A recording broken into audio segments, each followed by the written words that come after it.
ઉનાના ખાપટ ગામે ત્રીજા દિવસે પણ ડિમોલેશનની કામગીરી ચાલુ.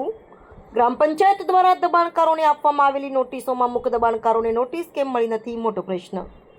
બસ સ્ટેન્ડ વિસ્તારોમાં દુકાનો પાડી હજુ પણ દુકાનો પડવાની બાકી. તંત્ર દ્વારા દવલાની નીતિથી દબાણ દૂર કરાયાના આક્ષેપો.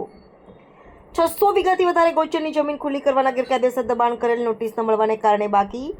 ઉના તાલુકાના ખાપટ ગામે તંત્ર દ્વારા 3 દિવસથી ગૌચરની જમીન પર ગેરકાયદેસર દબાણ કરેલું હોય અને તે દબાણ દૂર કરવા માટે નોટિસો પણ આપેલી હોય ત્યારે તંત્ર દ્વારા બુલડોઝર ચલાવવામાં આવ્યું છે, પરંતુ તાલુકા પંચાયત કચેરી સ્ટાફ, પોલીસ સ્ટાફ, આરોગ્ય સ્ટાફ, ગ્રામ પંચાયત સ્ટાફ તથા અન્ય લગતા સ્ટાફ હાજર હોવા છતાં અમુક દબાણો દૂર કરવાના બાકી રહ્યા છે. એમ કરોડો રૂપિયાની જમીન ખુલ્લી કરવામાં આવી છે, પરંતુ તલાટી મંત્રીના રજિસ્ટરમાં તારીખ, નામ સહિત નકલ નોટિસ રવાનાની વિગત લખેલી હોય તો દબાણકારોમાં નોટિસ મળવાની કેમ બાકી રહી ગઈ? ક્યારે નોટિસ આપશે? તેનું દબાણ ક્યારે દૂર કરવામાં આવશે?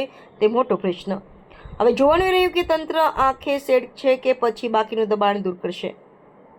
Reporter Harshad Vadher, Diu mirror news, Una. નમસ્કાર મિત્રો, હું ફિરોઝ ઈરાની. આજે તમને એક નવી વાત કરવા આવ્યો છું.